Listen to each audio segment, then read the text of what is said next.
Niyanig po ng isang magnitude 5.1 na lindol ang bahagi po ng Masbate ngayong umaga.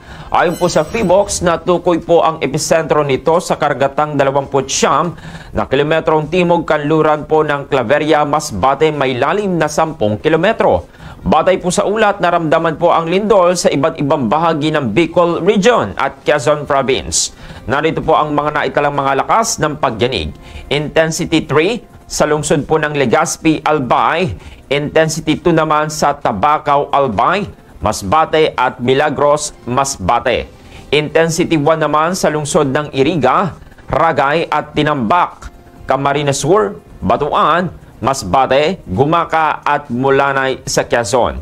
At gayon din po sa Bulusan sa Sorsogon. Samantala, niyanig rin po ng isang 5.6 na magnitude na lindol ang ilang bahagi naman po ng Eastern Visayas nitong gabi ng Pebrero 14 sa mismong araw po ng mga puso. Naitala ang lindol bandang alas 8:50 ng gabi na may epicentro sa 40 kilometro hilagang silangan ng Hernani, Eastern Samar. May lalim itong 10 kilometro at tectonic naman ang pinagmulan.